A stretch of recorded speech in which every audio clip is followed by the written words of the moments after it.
the ante to supersize and grow your business. Sharon Horne-Ellstrom here. Our idiom for today is up the ante. This idiom has been around since the 1800s, but it became really popular and was used more loosely in the 1800s, the mid-1800s, 1830 specifically.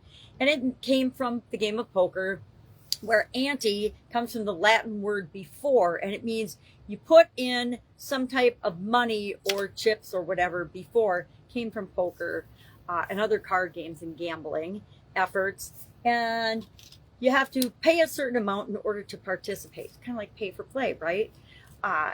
And it means that you increase the level of effort or commitment in order to achieve a greater progress or success. So you maybe spend more money on R&D or increase your customer or competitive or advertising dollars, things like that, as you're growing and building and supersizing your business. You up the ante, meaning you think of advertising prices online, for example, or even advertising prices offline.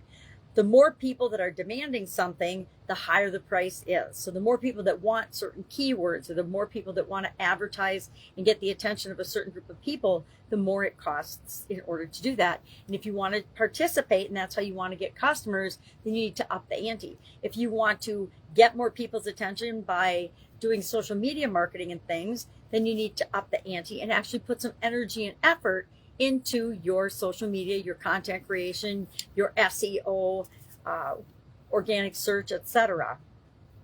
So this comes from the world of poker, of course, and I'm obviously not much of a gambler. I was going to have chips and be throwing in a bunch of chips, and I'm like, I don't even know where the poker chips are.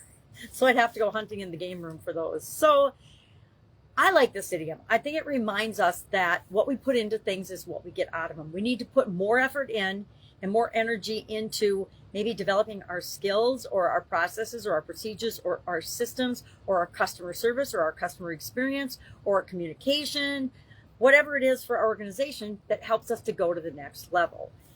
Curious what that is for you in your business right now. Depending on the stage of your business, it's different for each and every one of us. I'm definitely got the dropsies today. That's our idiom for today. Any questions, hit me up, comments, share them in the comments below. And I'll, of course, be with you tomorrow with another interesting idiom. What does it mean? Where does it come from? And how might you use it to supersize and grow your business? Have an awesome day.